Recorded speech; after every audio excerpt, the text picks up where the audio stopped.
Good morning. Ram Ram દાયરા ને જય મુરલીધર, જય દ્વારકાધીશ.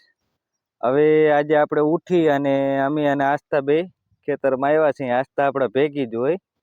આસ્થા આમ જો બધાને કહી દે હાલો, આમ કહી દે કેમ છો.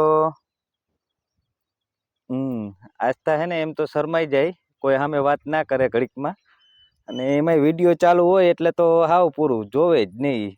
હું શું ઉપાડીને ના જોવે તો શું હોય કાં આસ્થા. અને આ છે આપણો કૂતરો, એ પણ ભેગો જ હોય. હાલે હા, આસ્થા નામે જાય ત્યાં એને ભેગો આવવું જ જોઈએ. તો હવે આજે આપણે રખડવાનો પ્લાન કરી છે. તો આસ્થા આપણે કેમડું જવું આજ રખડવા? આસ્થા કેમડું રખડવા જાઉં? એમ નહીં, કીના ઘરે જાઉં? કીના કીના ઘરે જાઉં? હા હાલો, નાના ઘરે જઈએ હાલો. એટલે એના નાના એ ગામમાં જ છે એટલે આપણે કઈ ઉપાધિ નથી. આગળ રખડતા આવી નાના ઘરે જઈ આવી. બધાને તાતા કહી દે હાલો, નાના ઘરે જાઉં કે તાતા કહી દે. નાના ઘરે જાઉં કહી દે. કે જઈ બોલજે, કીના ઘરે જાઉં? હાલો તાતા, બાય બાય. હાલો અમે હવે જઈએ છીએ. તો આસ્થાને અમારે નાના ત્યાં જવાનું હતું. તા નિધિબાઈ તૈયાર થઈ ગયા. નિધિ કે મારે જવું છે નાના ત્યાં. આપણે ક્યાં જવું? નાના ત્યાં જવું. તાતા કહી દે, તાતા કહી દો હાલો, તાતા કહી દો. હાલો તો અમે જઈએ તાતા. આસ્થાને અમારે જવાનું હતું. તા નિધિબાઈ તૈયાર થઈ ગયા. તા નિધિના મમ્મી તૈયાર થઈ ગયા. કે હાલો અમારે આવવું છે નાના ત્યાં જઈ. હાલો તાતા કહી દો. હાલો અમે બધાય જઈ ને કઈ નાના ત્યાં. આજ તો નાના ત્યાં ખાતર પાડવાનું છે. હા હાલો આપણે રસ્તામાં જઈએ છીએ. ફૂલ ફેમિલી ગાડીમાં 2 વ્હીલમાં ગોઠવાઈ ગયા છે. અને હાલો હવે જઈએ. આ નિધિના નાનાનું ઘર હાવ ટુકડું જ છે. હા કે જો નિધિ મોજમાં આવી ગઈ, ગીત ગાય છે. અને આપણો કૂતરો પણ ભેગો આવે છે હાઈતમ કરવા. એટલે તારે આવવું? હા કૂતરો આવ્યો.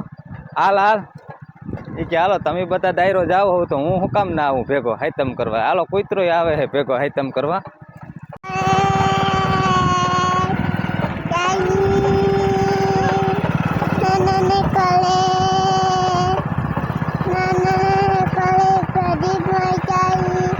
જો આસ્થા મોજમાં આવી ગઈ. કયું ની ગાય હે નાનાના ઘરે જઈ, નાનાના ઘરે જઈ. તો હાલો આપણે નાનાના ઘરે એના ફૂગવા આવ્યા છે. હાલો જો સામે જ દેખાય એની વાડી છે. જો આંબા ને મકાન આવી ગયા છે એના. અને બસ પહોંચવા જ આવ્યા છે આપણે. અને આપણો કૂતરો પણ ભેગો પૂગી ગયો. શેઠુંથી આવ્યો ખરા એ કે હાલો આપણે પણ આવવું જ છે. પૂગી ગયા. અને હાલો આપણે પૂગી ગયા. જો સામેનું મકાન દેખાય એનું જ છે. તો સારું હાલો બાય તાતા બધાને.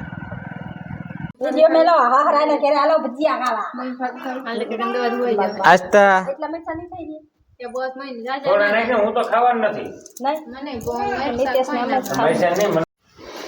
તો હાલો લસણ ને આદુનું કટિંગ ચાલુ થવા માંડ્યું છે. અને પછી આપણે એની ચટણી બનાવવાની છે. લસણવાળી, આદુવાળી, દહીંવાળી ત્રણેયની ચટણી બનાવવાની છે. એટલે આદુનું અને તો આપણે લસણ ફોલાઈ ગયું છે. અને લસણમાં હવે ધાણા ભાજી નાખી અને એને ખાંડવાનું ચાલુ કરી દીધું છે.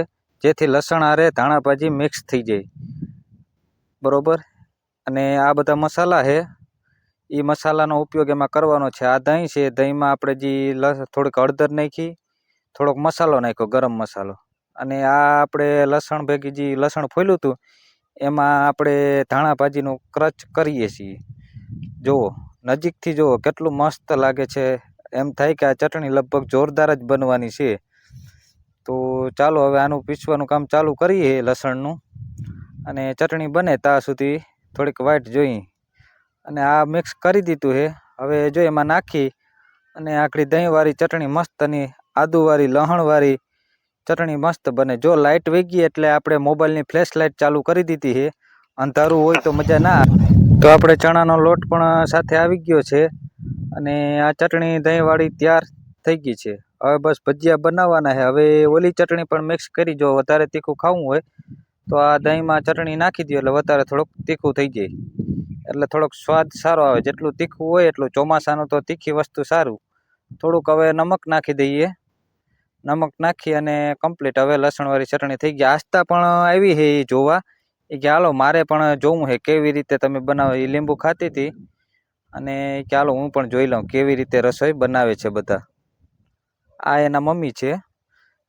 તો હાલો ઓલી ચટણી આપણે તૈયાર થઈ ગયા ને હવે એમાં પણ પાછી ચટણી મિક્સ કરી છે કે ચોમાસાના હિસાબે તીખું ખાવાનું વધારે મન થાય છે. એટલે એ કે હજી ચટણી નાખો. હવે તો પછી આપણે ખાઈ હગી કે ના ખાઈ હગી એ હવે જોવાનું નથી. તીખું લાગે તો ભેગી છાહી પીતા જાઉં આપણે, બીજું શું હોય. તો બધા મરી મસાલા નાખી દીધા અને નમક પણ નાખ્યું છે થોડુંક નાખી દઈએ એટલે થઈ જાય. હાલો હવે ચટણી મસ્ત થઈ ગઈ છે. હવે એ બધું પાછું હવે દહીંમાં હજી મિક્સ કરવાનું છે. થોડુંક નાખ્યું એટલે થોડુંક હજી તીખાનું મન હતું એટલે લસણવાળી ચટણી હજી થોડીક પાછી બનાવી નાખી કે હજી. તો ચટણીનું કામકાજ પૂરું થઈ ગયું અને હવે આપણે ભજીયા બનાવવાની શરૂઆત કરીએ છીએ. જો લોટ નાખ્યો એમાં બધું મરી મસાલા મિક્સ કરી દીધું છે અને આ તો સસરાનો વારો જ આવી ગયો. મામા કે હાલો ને આજે હું બનાવી દઉં ભજીયા. જો આપણા હાથના ભજીયા ખાવ, જો એનો સ્વાદ એમાં કંઈ ઘટે નહીં. તો એમાં લીંબુ નાખ્યું અને આ આપણે તેલ મૂકી દીધું છે. તેલ હવે ગરમ થઈ ગયું છે અને લોટ બાંધવાનું ચાલુ કરી દીધું છે મામાએ કે આજ તો હાલો ને આપણે બનાવી ભજીયા કે. અને ભજીયા કે જોરદાર જ બનશે. આપણે એ તો ખાધા જ છે ભજીયા, જો કે કેટલી વખત. પણ આ થોડુંક પાણી મિક્સ કરી દીધું અને આ જોવા આવ્યા છે કે બરોબર બન્યા છે બને છે ને ના કરી કે જોઈને. હવે આપણે તો નમતું મૂકીએ જ નહીં. મામા કીએ લોટ બંધાઈ ગયો, કમ્પ્લીટ થઈ ગયો ભાઈ. હવે ભજીયાની શરૂઆત કરવાની જ છે. જો હજી કે તેલ થોડુંક ગરમ નથી થયું, થોડીક વાર જાળવીએ. થોડુંક તેલ થઈ ગઈ પછી મૂકીએ. તો હાલો ઓલરેડી ભજીયા બનવા ચાલુ થઈ ગયો ભાઈ. જો ભજીયા જેવું મૂકે ઉપર આવો ભાઈ ભજીયા. મામાને બીડી પીવાનું તો ભેગું ચાલુ છે. બીડી એને પેલા જોઈ કે હાલો હવે ભજીયા બને વાંધો નથી, મસ્ત આવે. એમ થાય કે હવે આમાંથી ને ખાઈ લઈએ થોડાક ભજીયા. પણ તેલ ગરમ હોય ને હાથ ના ખાય એમાં, એટલે બની જાય પછી ખાઈ. હાલો એક ઘાણો બન્યો છે ને લાઇટ વહી ગઈ એટલે આપણે બત્તીનો ઉપયોગ કર્યો. આ બધા મરી મસાલા છે. લાઇટ કદી મોકે જ જાય. આપણે વાડી વિસ્તારમાં શું છે થોડોક લાઇટનો પ્રશ્ન તો રહે જ થોડોક. તો હવે થોડાક મરચાં વધારે નાખી. મામા કે થોડુંક તીખું ખાઈએ. આજ તો તીખાની તો વાત જ જવા દો. ચટણી પણ એવી તીખી છે અને ભજીયા થોડાક વધારે તીખા બનાવતા. હવે જોયું જાય શું થાય. હાલો ભજીયાનો એક ઘાણો કમ્પ્લીટ થઈ ગયો છે ને ઓલરેડી. હવે આપણે કે જમવા બેસી જાવ તમે બધા. તો હાલો હવે આપણે આ એક ઘાણો ઉતરી જાય પછી જમવા બેસી. જોવો ભજીયા, વાહ ફૂલાઈને ભાઈ ભાઈ જોરદાર થયો મામા, કંઈ કટે નહીં એમાં. તો હાલો ભજીયા તૈયાર થઈ ગયા ને આપણે થાળીમાં પણ બધું પડી ગયું છે. હવે જમવા બેસી ગયા આપણે. આ જોવો ભજીયા, ચટણી, દહીંવાળી ચટણી, દાળ ભાત ઓલરેડી બધું કમ્પ્લીટ જ થઈ ગયું છે. આ ભજીયા છે અને સાઈઝ પણ થોડીક જોહે કે એને કાને તાર આ ભજીયા તીખા બન્યા એટલે ચટણી તીખી બની એટલે સાઈઝ ભેગી જોહે. અને આસ્થા જમવા બેસી ગઈ કે હાલો બધા તમે જમો. આસ્થા નિધિ બે ભેગી બેસી ગયો કે મારે પણ ખાવું છે. હાલો તો હવે આપણે જમવાનું ચાલુ કરી દઈએ. રેડ. તો આ સસરાની વાડી છે ને એની આ બધો આંબાનો બાગ કર્યો છે. જુઓ આ મકાનની પાછળ જે બધું હતું એમાં બધામાં આંબાનો બાગ કરી નાખ્યો. અને આ અડદનું વાવેતર છે. આપણો કૂતરો પણ હજી ભેગો જ છે અહીંયા કે આપણે તો ભેગું જ રહેવાનું છે તમે રહ્યો ત્યાં સુધી. આ બધા આંબા વાવ્યા છે એની. અડદ વાવ્યા હતા પહેલાં ચોમાસામાં. અડદ બહુ વલ કરી ગયા છે અને ક્યાંક ક્યાંક ઈર દેખાય. જો પાન કાપેલા છે અને આ ફરતે બધે એને આંબા વાવી દીધા અને આ બાઉન્ડ્રી ખોડી દીધી એટલે કોઈ રંજાડ કરે નહીં. આ ખેતર પણ આપણા સસરાનું જ છે. આ 128 નંબર માંડવી છે મગફળી. 20ની જારીએ 4 આયરું કરી હતી. આપણે જ વાવેતર કરી ગયા હતા આનું પણ. ને 128 નંબર માંડવી પણ બહુ જોરદાર છે. એમાં કંઈ તકલીફ જ નથી 128માં. જુઓ આ 128 નંબરની માંડવી છે. હજી આગળ જ વરસાદ ચાલુ જ છે. અત્યારે પણ ચાલુ જ છે. જુઓ જો મગફળીના પાંદ ઉપર પાણી ભર્યું છે હજી. આ વર્ષે વરસાદ બહુ જોરદાર થયો. હજી અત્યાર સુધીમાં પાણી ચાલુ કરવું નથી પડ્યું. એમને વરસાદથી ને જ પી જાય મગફળી. અને લાગે પણ એવું જ છે કે અંત પણ આવો જ રહેશે, પાણી પાવા પણ જ નહીં રહીએ. આ જો વાદળા આયલા જાય, વરસાદનો માહોલ ચાલુ જ છે ઓલરેડી. આમાં પવનચક્કી, આ પવનચક્કી દેખાય છે. જો આ પવનચક્કી તો અડધી દેખાતી જ નથી, ગાયબ થઈ ગઈ.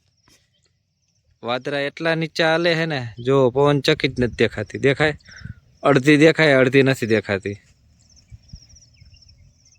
આ બધા ઝાડવા છે એના જામફળી છે. આ હાગ છે, આ કુંડી છે પાણીની. આ જો ધાર કર્યો તો એમાં જે આ માટી નીકળી એ અહીંયા નાખી. આ માટીમાં પણ બકાલું વાવી દીધું. જો બકાલાની રોનક. એક ફાયદો હું, ગમે એટલો વરસાદ થાય તો આમાં કંઈ વસ્તુ થાય નહીં, પાણી લાગે નહીં. કારણ કે આ માટી હોય ને, માટીમાં હેઠે પાણી નીકળી જાય. કાકરિયારી માટી હોય એટલે બકાલાની રોનક પણ જોરદાર છે. આ લીંબુડી છે, આ મકાન છે એના, આ ગાડી, આ લીમડો. અને આ જે સામે મગફળી દેખાય એ 23 માંડવીના છે. 7 કેરા કર્યા હતા 23 માંડવીના. તો આપણે મકાનની બીજી બાજુ આવી ગયા છે. અને મકાનની બીજી બાજુ પણ આંબાનો બાગ જ છે. જો સૌથી વધારે આંબાનો બાગ આ બાજુ છે ને, આ બાજુ આંબાના થડ વધારે છે. ઓલી બાજુ થોડાક ઓછા હતા.